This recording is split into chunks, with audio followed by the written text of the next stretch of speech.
आज का हमारा टॉपिक है वेक्टर प्रोडक्ट और cross product of two vectors. इससे पहले हमने डॉट प्रोडक्ट किया था और डॉट प्रोडक्ट को हम स्केलर प्रोडक्ट भी कहते हैं। तो इसी तरह जो क्रॉस प्रोडक्ट होते हैं वो आपके वेक्टर प्रोडक्ट होते हैं। तो इसमें हम क्या करते हैं, दो वेक्टर ले लेते हैं, ए वेक्टर एंड बी वेक्टर, और इन दोनों का जो रिजल्टेंट है वो कोई अनदर वेक्टर सी वेक्टर ले लेते हैं। ठीक है, तो सी वेक्टर में जो ए इनका जो क्रॉस प्रोडक्ट होगा that will be A B sine of theta. ठीक है, साइन ऑफ थीटा मतलब उन दोनों के बीच में जो एंगल आएगा उसको साइन लेना है आपने, जैसे आपने डॉट प्रोडक्ट में कॉस लिया था। तो ये बेसिक डिफरेंस है, ये भी आपने ध्यान में रखना है। ठीक है, अब जो आपकी डायरेक्शन रहती है सी वेक्टर की वो ये आपको राइट हैंड थंब रूल देता है। अब ये राइट हैंड थंब रूल क्या है? राइट हैंड थंब रूल को मैं एक डायग्राम से तुम्हें एक्सप्लेन करूंगा।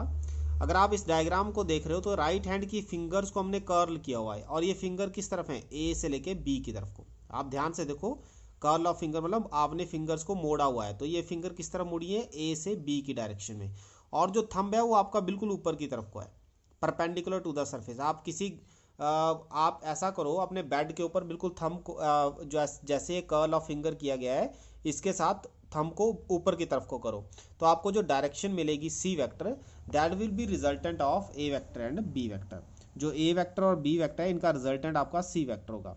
जैसे मान लो एग्जांपल के लिए मैं क्या करता हूँ, अपनी लेग्स को आप किसी ग्राउंड में बैठ जाओ और अपनी लेग्स को दो तरफ को ऐसे खोल दो। ठीक है, तो जो आपकी बॉडी होगी बैठे हुई पोजीशन में, जो बॉडी होगी that will be resultant of these two legs. जो आपने दो टांगे खोली हुई हैं उनके ऊपर जो आप बैठे हो वो डायरेक्शन आपकी उन दोनों का रिजल्टेंट होगी, दोनों वेक्टर का।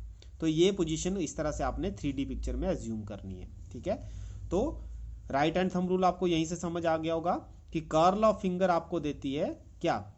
वेक्टर ए क्रॉस बी, और जो आपका थंब है that will be the direction of resultant C vector. ठीक है, जिसको हम ए बी साइन थीटा भी कह सकते हैं। तो ये आपको क्या दे रहा है? रिजल्टेंट दे रहा है उनका, दोनों का। ठीक है, तो इसको समझने एक और इसमें कंसेप्ट है जो समझना है हमने, वो है आई जे के। आपने रेक्टेंगुलर कोऑर्डिनेट्स देखे होंगे, एक्स वाई जेड। एक्स का जो डायरेक्शन जो यूनिट वेक्टर होता है वो होता है आई कैप, वाई का जे कैप और जेड का के कैप रहता है। तो इसमें जब हम एंटी क्लॉकवाइज चलते हैं, एंटी क्लॉकवाइज मतलब आई से जे, जे से के से आई, तो इसको हम एंटी क्लॉकवाइज डायरेक्शन कहते हैं। तो जब भी हम एंटी क्लॉकवाइज चलेंगे तो आई क्रॉस जे, जब मैंने आई क्रॉस जे लिया तो इन दोनों का रिजल्टेंट आपका कौन देगा? के वेक्टर। ठीक है, उसी तरह जब जे क्रॉस के लोगे तो इनका जो रिजल्टेंट होगा that will be I vector, और के क्रॉस आई का जो रिजल्टेंट होगा that will be J vector. ठीक है, तो ये हुआ कब? जब आपने एंटी क्लॉकवाइज लिया। अगर मान लो मैं इसी को क्लॉकवाइज लेता हूँ, मतलब के से जे से आई और आई से के, तो क्लॉकवाइज डायरेक्शन में जो रिजल्ट हमें मिलेगा वो मिलेगा जैसे जे क्रॉस आई मिलेगा तो थर्ड ही के वेक्टर ही मिलेगा। जे और आई का वेक्टर कौन होगा? के, लेकिन मिलेगा माइनस के। ठीक है, ये चीज़ समझने वाली है।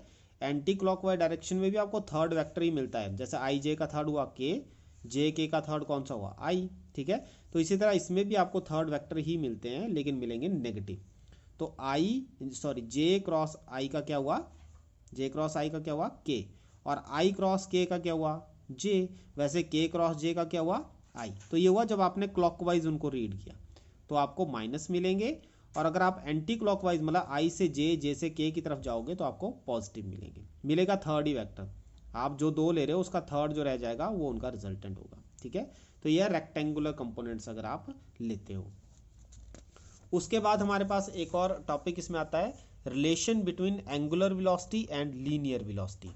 तो लीनियर वेलोसिटी आपने पढ़ा था rate of change in displacement. ठीक है, और एंगुलर वेलोसिटी होती है rate of change in angular displacement. तो ये मैंने आपको पहले भी समझाया था।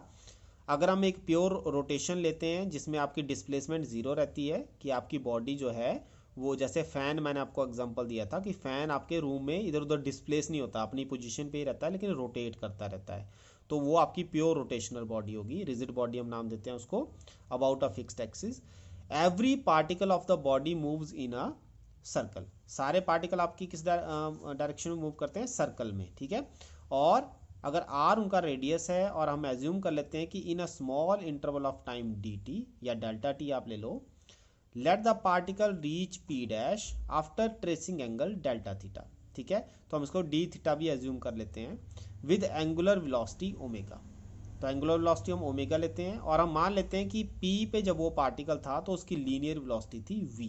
जब पी पे कितनी होगी वी, तो पी लिखा है मैंने, इसको कॉमा इन्वर्टेड कॉमा किया है, तो ये पी है, पी डैश नहीं इसको समझना, इट इज़ पी।